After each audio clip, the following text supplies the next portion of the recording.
Hi, everybody. First of all, so some of you may be here regular. I have been following Sergey for many years now. I've been working in the performance industry almost my whole career. I am very old. I make a big point out of it constantly, and I don't know if I look it. I hope not. But he's a legend, and the community he's built. I've earned my living with performance for 25 years.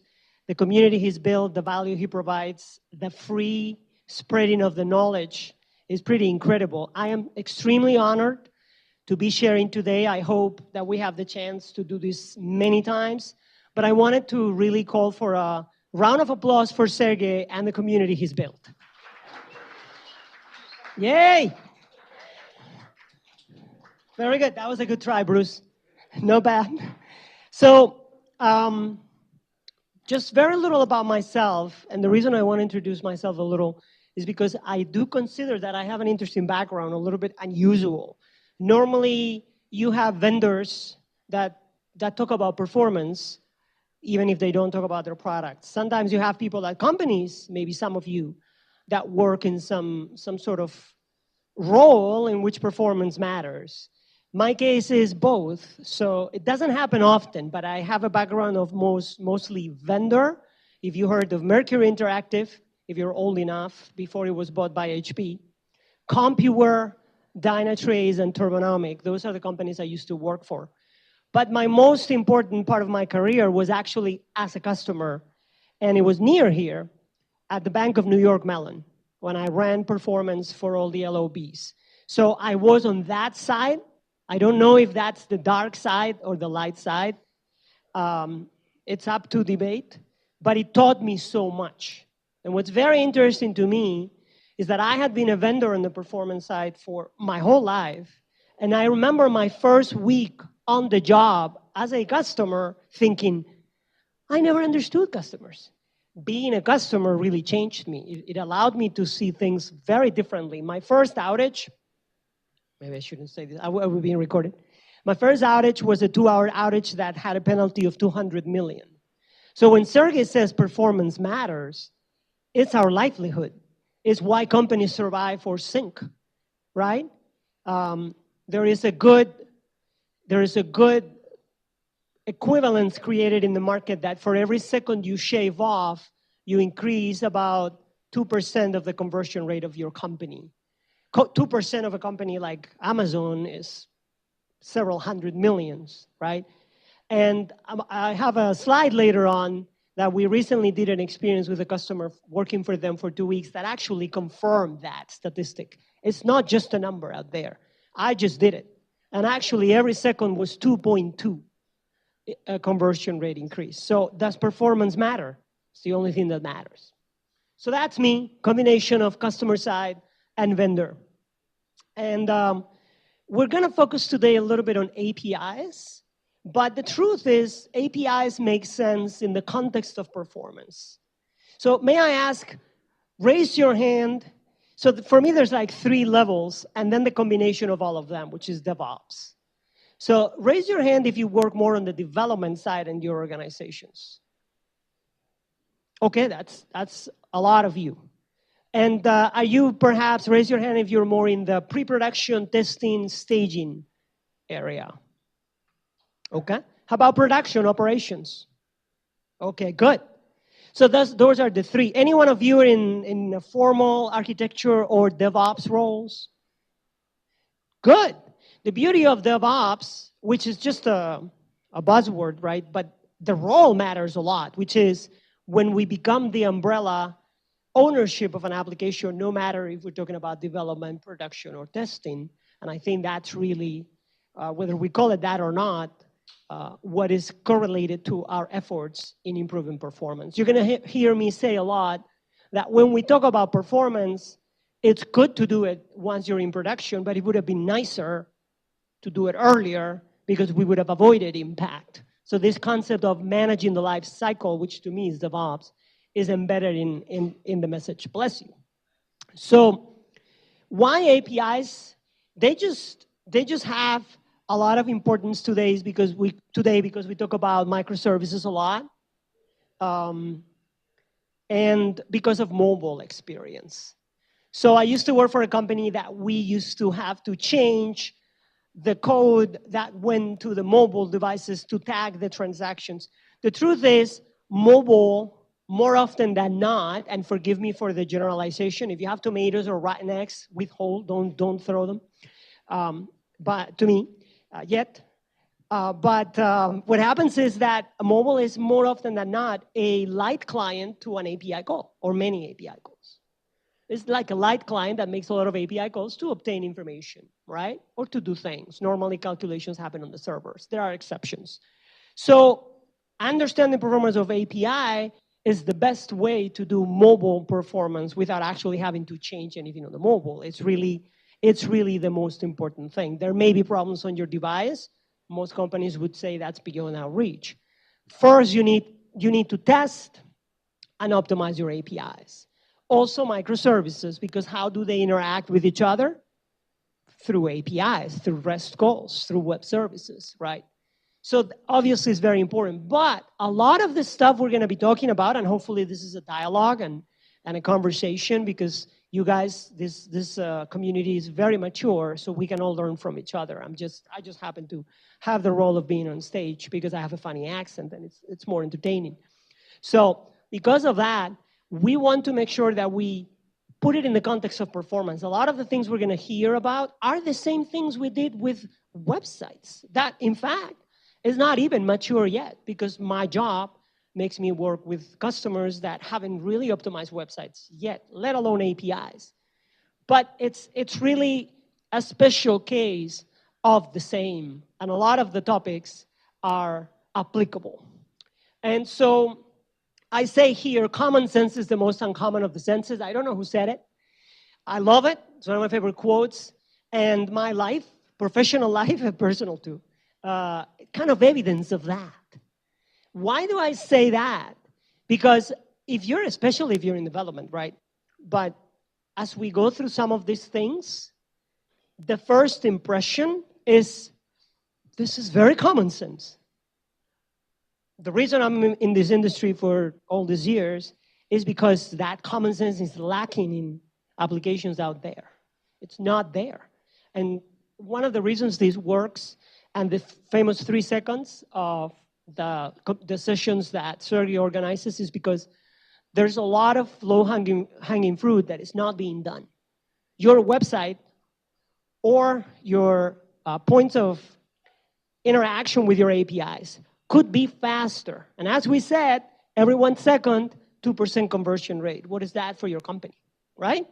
So even if it sounds common sense, rest assured our experience in many years of performance out there tells us that there's a lot of opportunity to improve. The beauty of doing the performance on the front end, one of them, is that you can actually start analyzing this without being in the data center. I can look at the performance of any website in the world. I don't have to be in your data center, so I can see all the things. I can go to a company and see. I can basically present a report of saying, here's a lot of optimization opportunities without even touching the data center. So we know the state of the web. By the way, 10 points for the first person that interrupts me. This is supposed to be a dialogue. I'm very happy if we start learning from each other.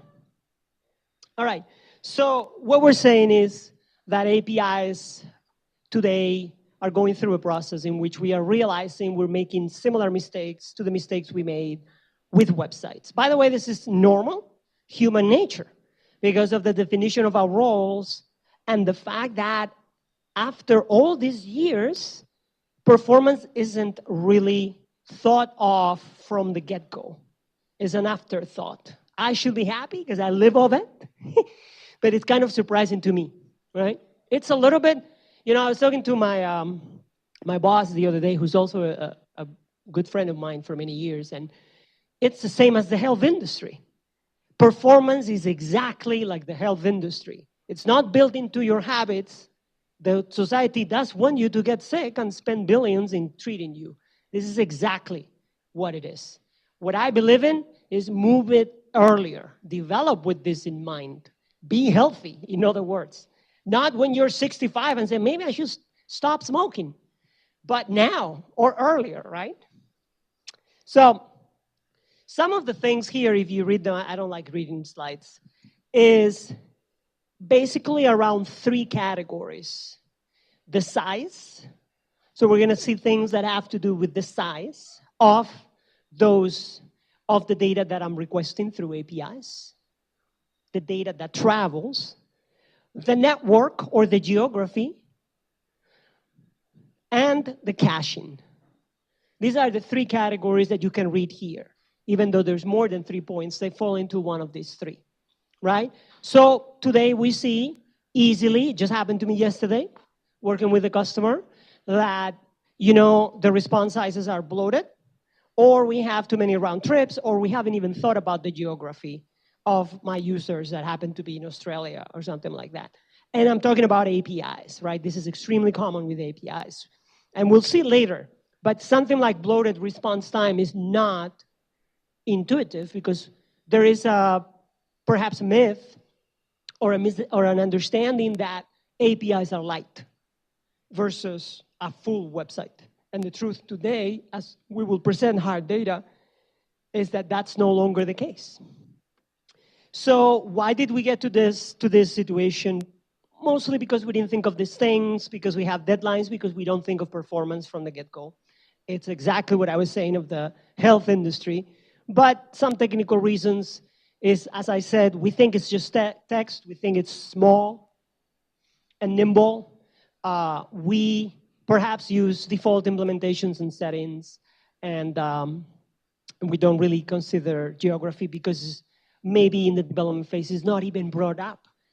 There's always in performance this concept of we were not aware of what was going to happen to the application in production. It wasn't part of what we had in mind when we even designed the application, let alone develop it, right? Let alone code it. If you're coders, you know that somebody has designed something before you even code.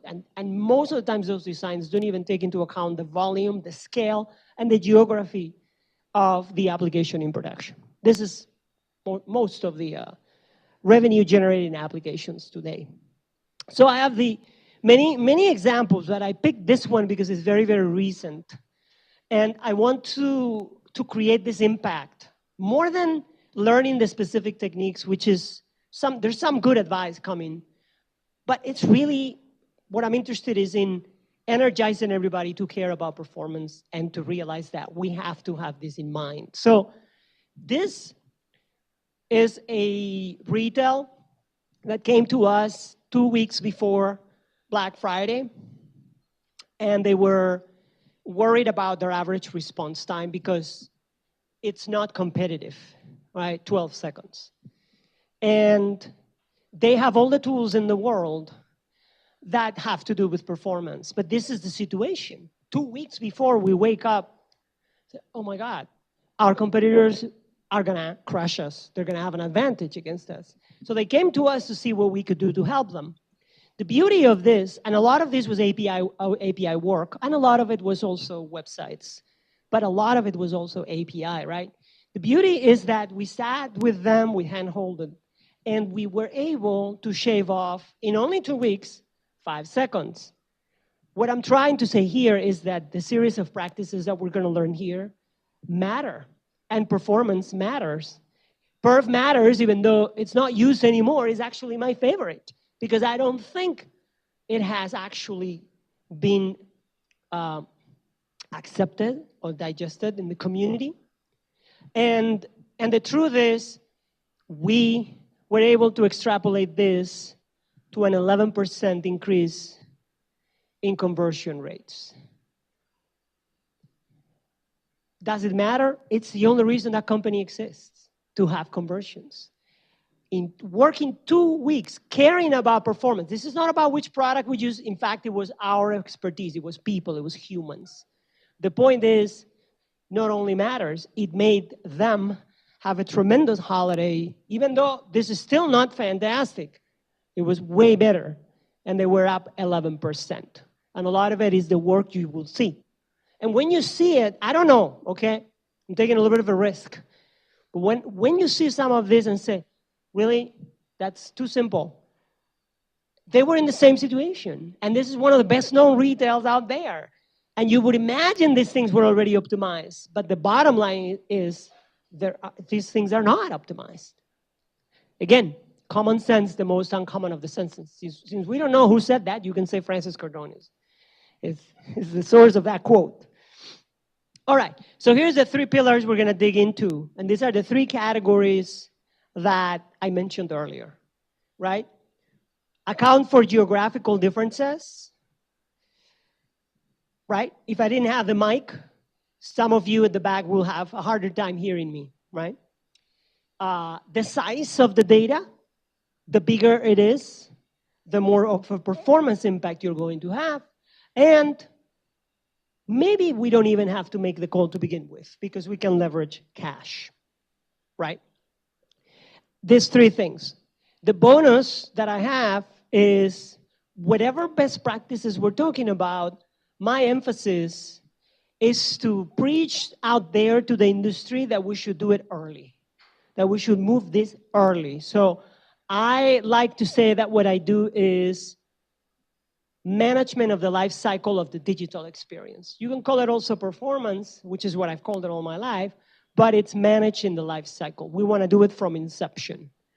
And when I was at the bank, this is one practice that I started that was not known, which is, do we have even unit testing, functional testing, that cares about performance results and sends back a report or here's the things you can optimize, not just a pass or fail, which is what you get in testing today. I was asking earlier to have a reference of who works in that space. None of you raised your hand for testing, I think. But testing is traditionally you passed or you failed. Whereas what we want to do is, here's 10 things that I found out during your test that you could optimize today. And that is the same type of content you're going to see here. So geographical issues is the first one because it's fairly easy to understand and very common sense, which is, are we thinking about the geography? And again, common sense would say we do, experience says we don't. And that means that you will find a tremendous gap between how the application has been developed and the layout of the users in production, right? So it is not infrequent to see that a company may have a growing body of users in a location that has more latency to the end servers of the endpoints, and they're not leveraging CDNs properly. Why would this happen?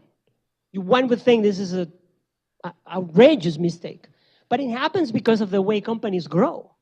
That maybe you started a company with a big presence in New York City, you didn't expect the people from the Bay Area to pick up, and they did. And in 6 months, you have your larger body of users in the Bay Area. And that generates a need for you to care about how is the network impacting, right? So one may think this doesn't happen often, but it happens all the time. And we just recently, this is just a few weeks old, that we had this company based on the southeast of the States. And so basically when I say based, I mean that the data center, the endpoints are in Florida, right? Or southeast. And so we were testing from various locations. So first of all, the test from Virginia, which is still the east, is fairly good. The test from Chicago is worse, and the test from Northern California is worse. All right, so far this could be anecdotal. But the beauty of this test is that we actually, talking to this organization, found out that this had grown to be the largest body of users. They were in California. And lo and behold, they were the worst response time. And if you do this percentually, the difference between these and the West is tremendous. This is just a few weeks old. So here we have a company that's based in the East, because if you talk to the various people that do their work, nobody has actually been told that that's the case. It's not built in the development system. It's not built into the testing systems. So the geography is very important. And this As I said, the Bay Area is the largest market. Slow, right? Don't be in a rush. And again, one could say, maybe they don't care about performance. I would be extremely shocked if I found one industry that doesn't care. Maybe not everybody cares as much as e-com, but I would be very shocked to find out any industry, even financial, even insurance, that doesn't care. And you know why? I have a theory. I'll use this slide as the background for this because that guy looks like me. Is basically that it goes against our human nature. We are built to live in a state of flow. We are happy when we flow, and we hate when we are made to wait. And the truth is, this is a study we did at the Bank of New York. Applications shouldn't just do their job. They should engage you and create enjoyment. Because we compete with everything you use. We compete with Angry Birds. Do people still play Angry Birds? I don't know. Right? We compete with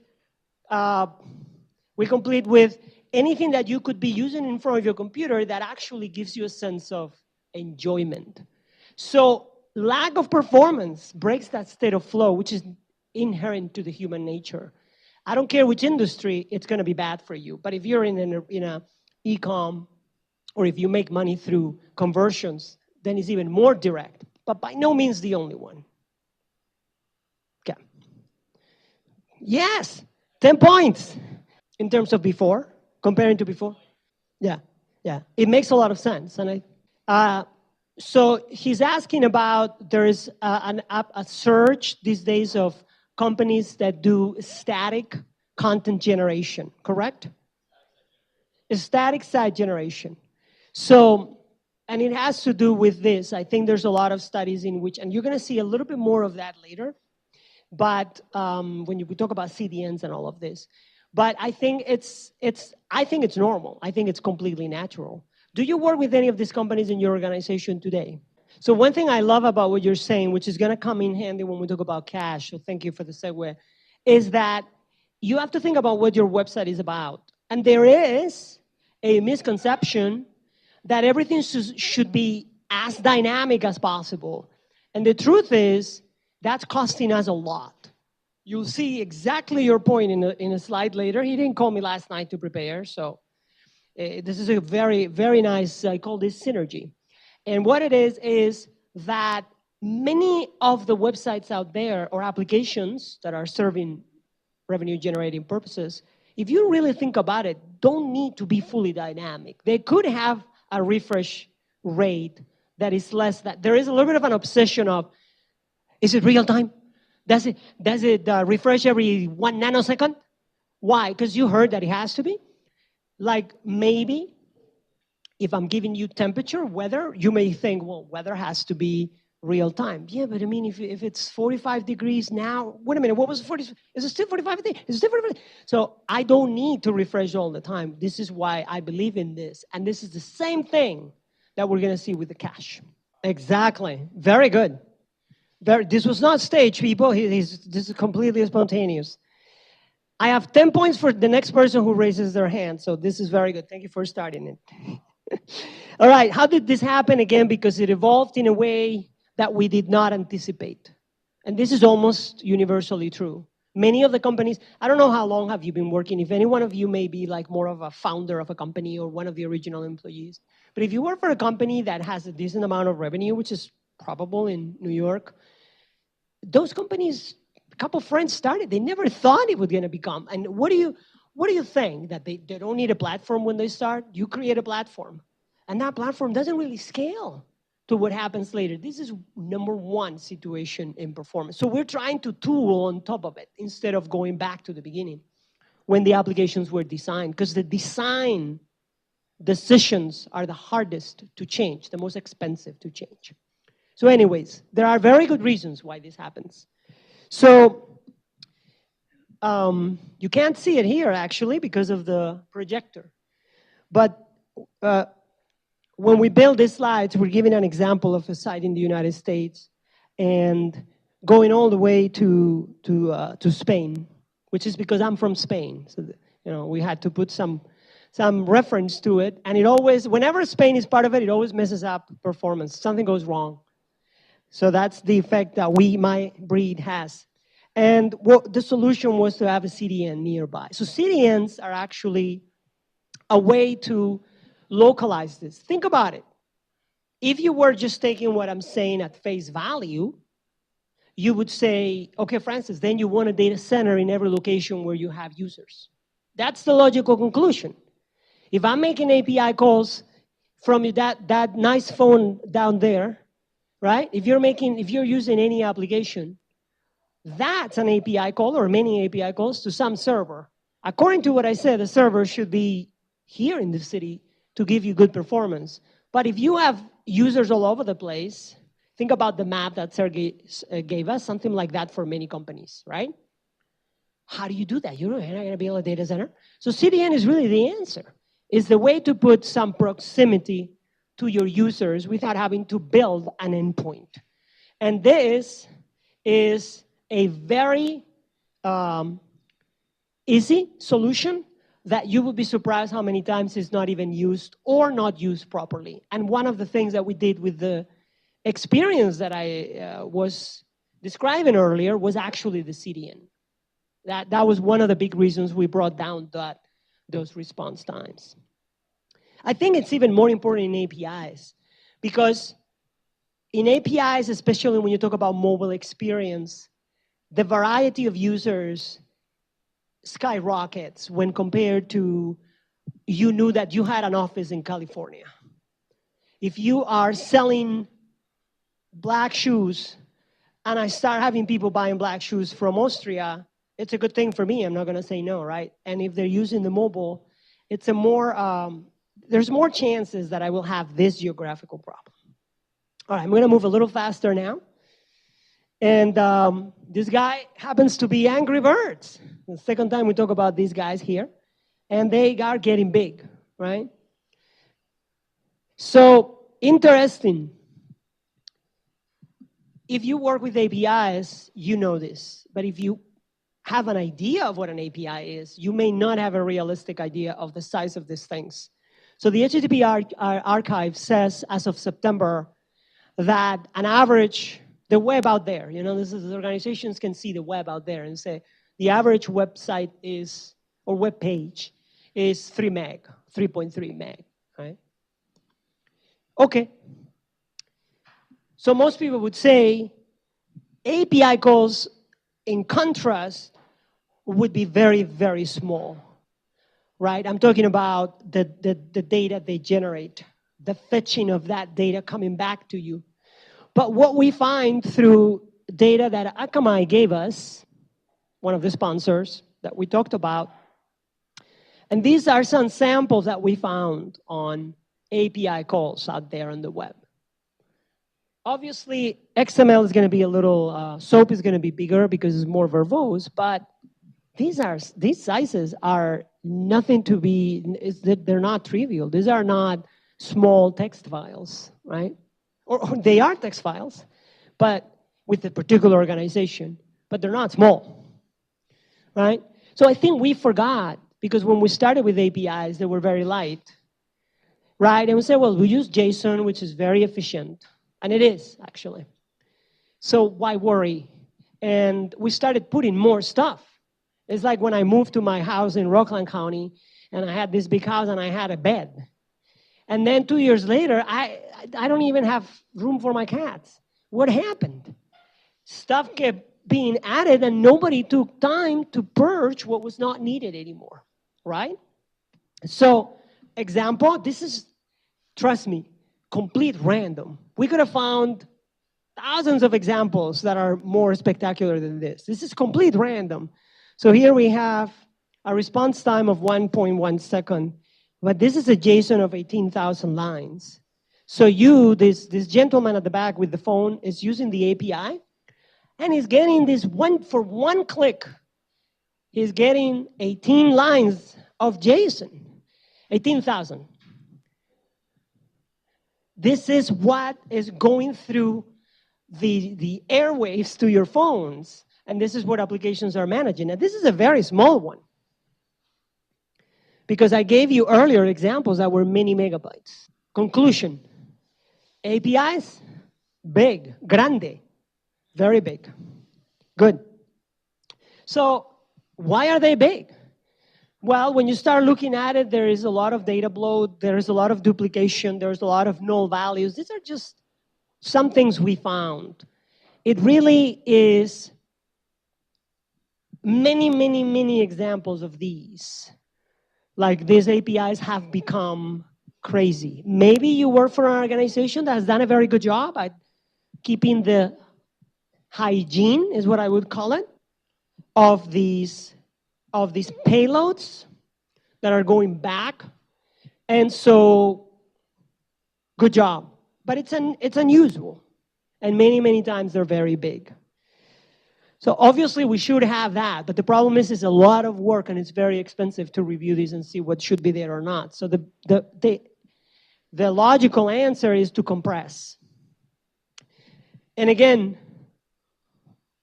common sense is the most uncommon of the senses, right? So what we have here is we run a page and we have a way to capture resources that are not compressed and to do an analysis of what it would be if we were to compress and to give you total compression and percentual gain. So you have any random site or your site and you run this and you're able to see, wait a minute, I thought that this was being compressed and it's not, and I have all these resources and I could have a 73% on average reduction in size. I could be reducing this 73%. 15 points. The levels of compression. So we're going to talk about it. By the way, the question was the various levels of compression, because you also pay a price on the compress and decompress, right? So actually, APIs, which is basically JSON and XML, are made for gzip, standard gzip, because they are text. So this is one of the things on earth that compresses the best. So we don't have to get crazy with compressing more. The key you're going to learn is that we thought we were compressing and we were not. Normally because of MIME type missing, because of the way the devices are expecting certain types and they're not within the list, and simply compression doesn't happen, or at the level of web server, for example. So the key is to compress, to use the compression, versus I'm not compressing enough. The problem is these resources are not being compressed. They're not being gzipped, right? So this is an example of, this is the same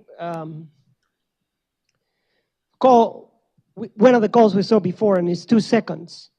And it was not, we caught this, right? It was not being compressed. When we compressed it, we made this, and I'm caring more about this, 250% faster. So I'm not just talking about a technical term here. If you go to your company's business, if you go to your company's bottom line, they care about, is it fast, right? Because can I get more users? Can I get more conversions? Can I get more spend? So we just caught this this is a real example in which compression wasn't happening. It was a miss of a MIME type, and we made it 250% faster. So the question was, what are some of the excuses that groups or administrators can give for making a mistake like that? And it's a good question. Now that I'm on the side of the vendor, I also have to be careful of not calling it a mistake, because everybody's trying their best and they have their own deadlines, and I think they may say that they thought they were compressing, because it's not, think about it, this is the type of thing that it's nobody's real job, It's not the job of the developers. Nobody thought, there was a standard Apache, nobody was hired with the idea of saying, well, are you an expert on the configuration of these things? And sometimes the third parties that are being used also have these configurations that they have a list, but nobody informed that you actually have to put work into configuring which types are being gzipped. So this is one of the things that when you end up, after a long discussion with several beers, nobody's at fault, right? Which is an opportunity in my mind for you to be a hero. Nobody at fault, but you can be a hero by fixing it. So this is a perfect movie, which there's no bad people, but there are good people, there are heroes that can emerge out of it. 250% faster, no, that's no joke, okay? Now, the other thing with compression is HTTP, and this is, again, configuration of the web server and the devices. HTTP 1.1, it's not ideal for APIs. It's not ideal because there are things that HTTP 1.1 will not compress, is not built into the specification.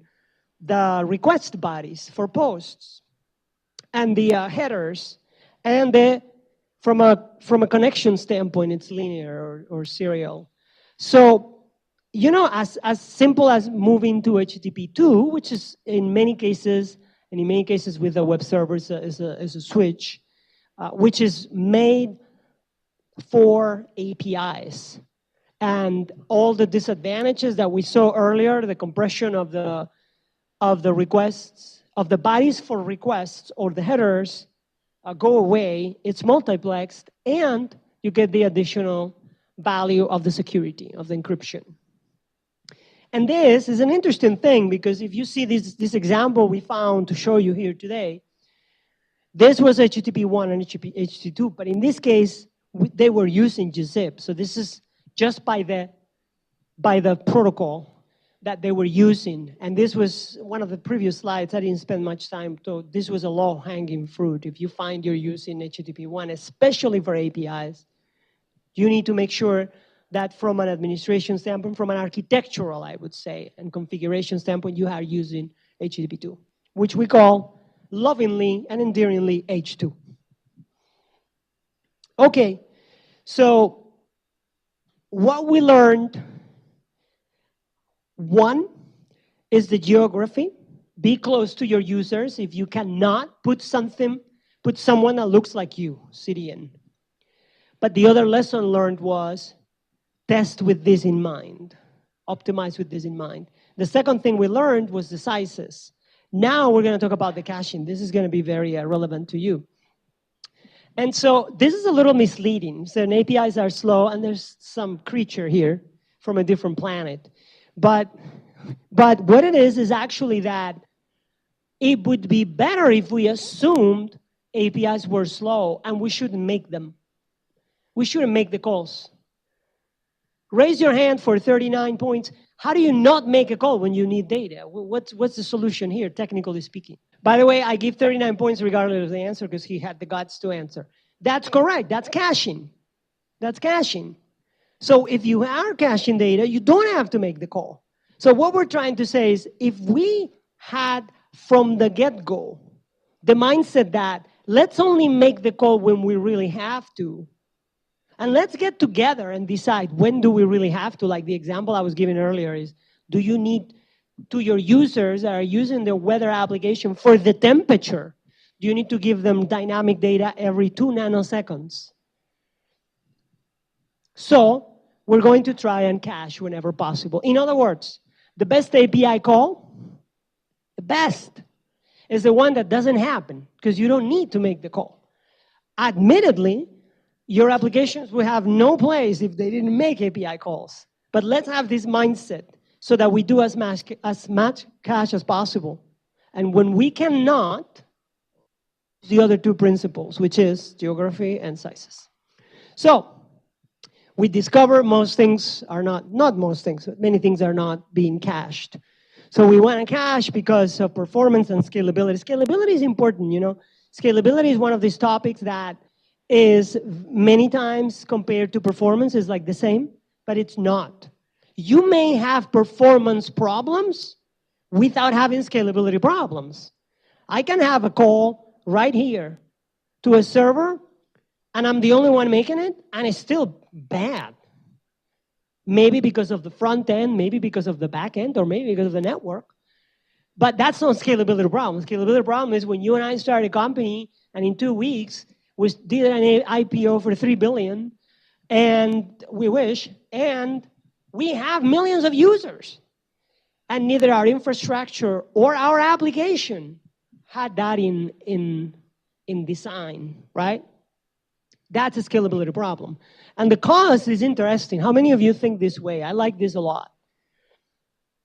First of all, if you use cloud-based, they may be charging you for those calls because you are paying for your IOPS. Cache is going to save you money directly right there. And think about the savings from a hardware standpoint if you were able to do all these optimizations.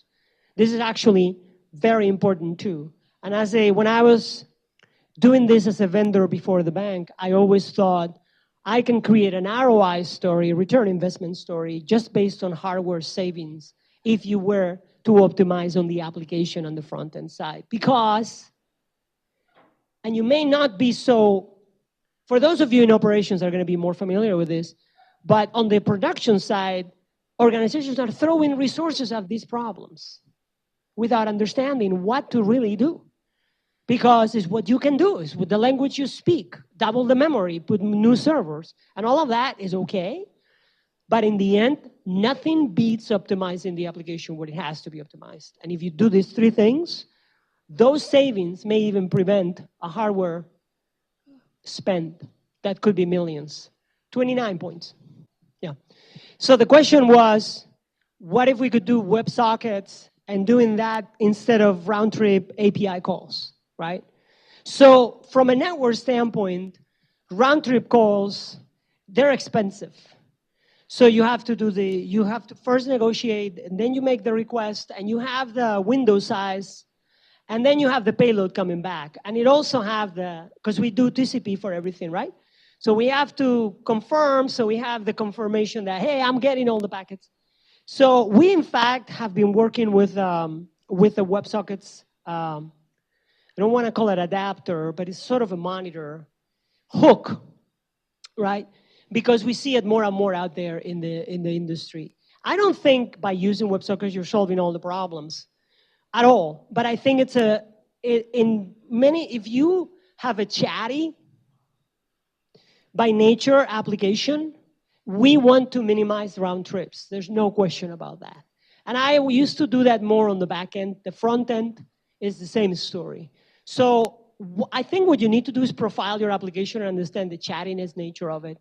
And we want to minimize round trips. But the farther you are, the more the round trips impact you.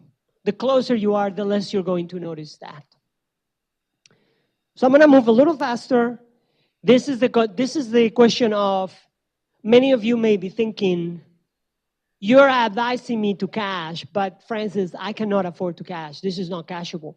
Do you know that if we had an application with hundreds of thousands of users, keeping cache for 1 second will be dramatically an improvement? I'm not talking about caching for 2 hours, even a minute, even a 5-second cache. So the question that we are advising is consider what's global data, consider what's user data that's reused, and especially consider what's expensive. So the important thing is, when you have a case, sit with your teams or encourage the right teams to have this conversation.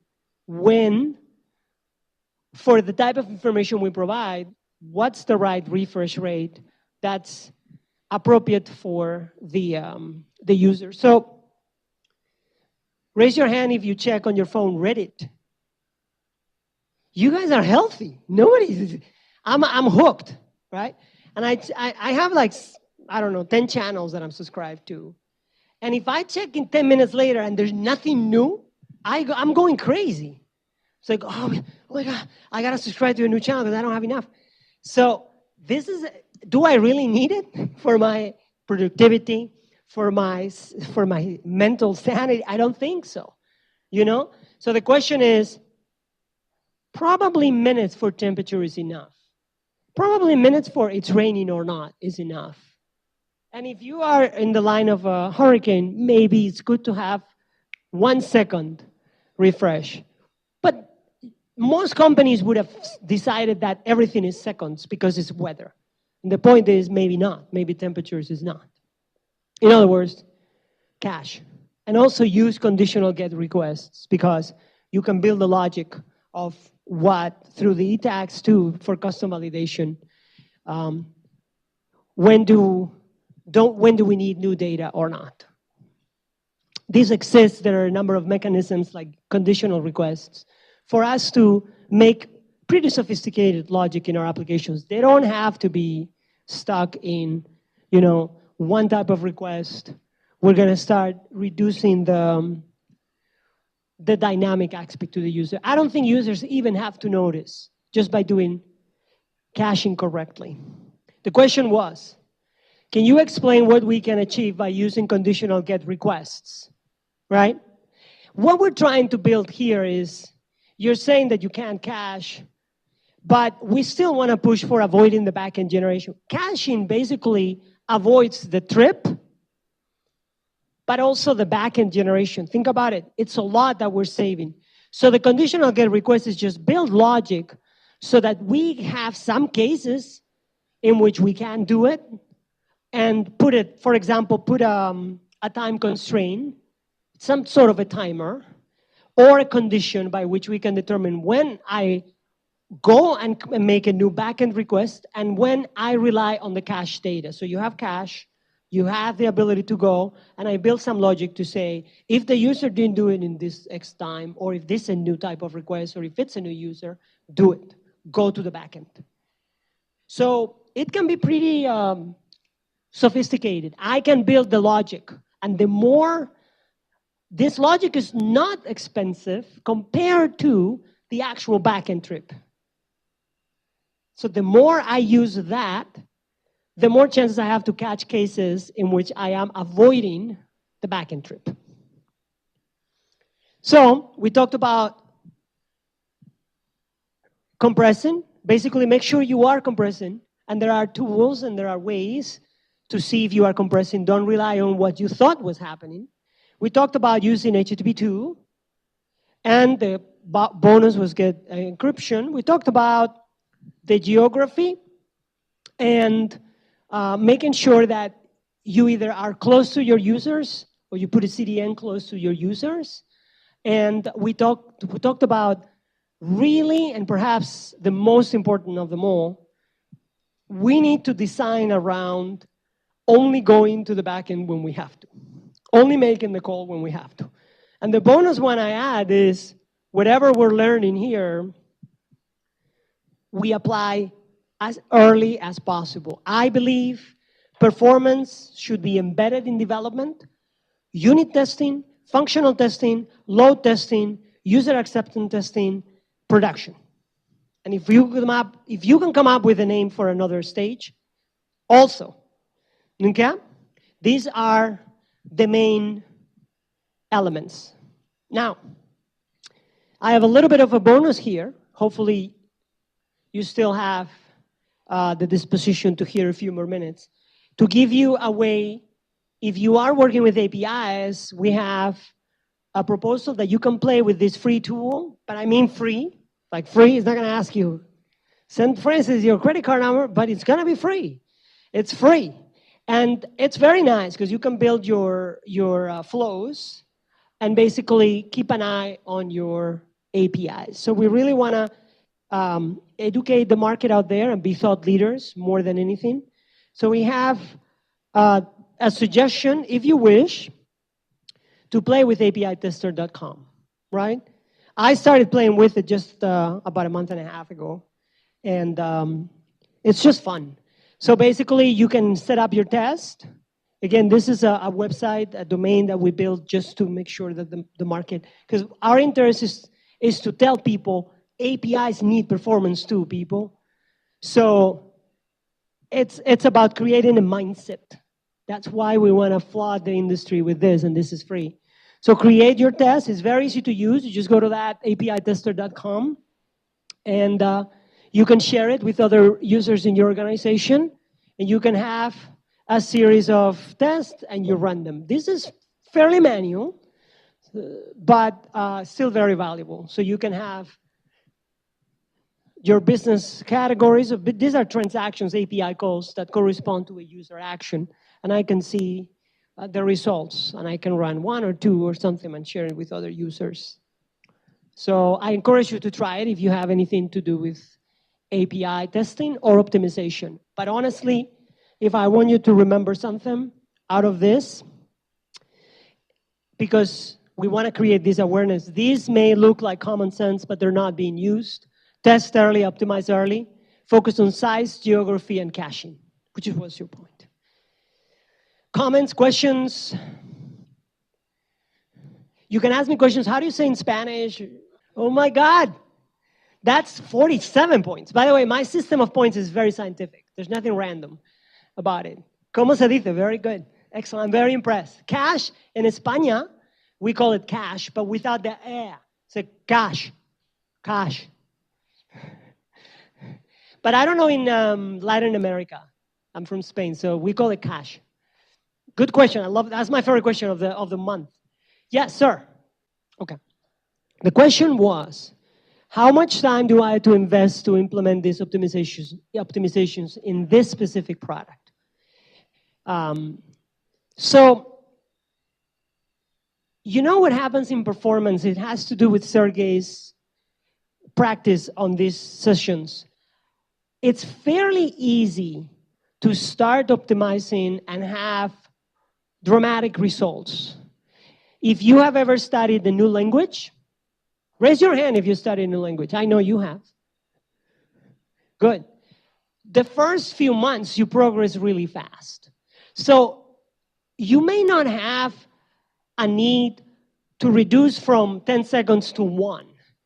If you need to go to 10 seconds to 7 or 6 or 5, you can do that in a few hours, actually. It doesn't take a long time. You know, this experience that I related here, I'm very glad you asked this question. This experience, which was a 5-second improvement, took 2 weeks. But what it was coordinating teams to believe that they had to do something. If I had been in the room with people that can do something and are willing to do something, this would have taken 3 hours. The problem was that I'm talking to someone who can't do any of it. Half of it is a third party. These are all third parties. You got to talk to 7 groups. You know about silos in corporate America. And so all of it was leadership. It was like showing up and convincing them to try and documenting it wasn't the time it takes. So, which is why the lesson learned is do it early, because early is very easy. Later in production is when all these groups, silos, and third parties are going to have more resistance and it's harder. So if you do it early, it's very easy. You know, my recommendation is when you do testing, you create this top 10 report of optimizations, you send it back, and at that point is one group that has to do it, or perhaps with a few touches for configuration for third parties. This is not something that takes a long time, especially the low-hanging fruit. Also notice that I forgot to mention this, but we put together a list of things to do. They did basically less than half. To accomplish this 5-second improvement, they only did less than half, which is an example of the fact that the difficulty here was political more than technical. And with that, we achieved 5-second improvement. If they had done all these recommendations and it would have been one monolithic team, we would have done it in a day and we would have been much more. But that's unfortunately not the situation. So be prepared. And he mentioned that, Sergey, when he talked about talking to the boss and convincing them performance is important. This is really a mindset, I want to call it a mind shift, because it's about making changes that benefit performance from the get-go. It's a very good question, almost as good as the Spanish question. Excellent question. We see that, right? Now, it varies. And sometimes, you know, I used to work a lot on the back end too. And so we knew, for example, how many of you work with VMware? All right, the world is improving. So we don't know these things, but they had APIs that systematically generated a SQL call. And in one version, they created a caching mechanism. They didn't tell anybody, but I observed that there was a caching. So the APIs starting to be blazing fast, but all of a sudden they weren't. It depended. And it depended on some mechanism on the back end that was this them, so it's third party, and it's very hard to control. If you look at this profile, this is the same transaction over time. So this is interesting that you asked, because this screenshot is about that. And it's not too bad. If you think about it, there was a spike here. This is the same call, and it gets fairly stable. But sometimes it's worse, right? Sometimes it's worse. So if we're looking at the information when this happens, we may be able to ascertain one of two things. Was it network related? So you might have hit a latency spike, and this happens. You might have. It might have been related to other people utilizing the network. Or it might have been backend driven, right? And then there are cases like this. And I think as a company matures in the distribution of their resources, the goal is to look like this. But I tell you, when I look at the profiles of my transactions of my companies, they don't look like like this normally, or like this is more like this. This is what I usually see. So there's some spikes, but they're not that dramatic. Correct. That's right. And look at this one. Right? Exactly. So with the platform, with the tools, looking from there's still an opportunity to look at the mic is acting up, because I think it's like, you know, when someone with a Spanish accent talks, the battery goes faster. I've seen that. This is systematically. So it may be very well network related, and that's something that can be ascertained by analyzing it, right? Because you can see the network usage at that time. All right, thank you very much.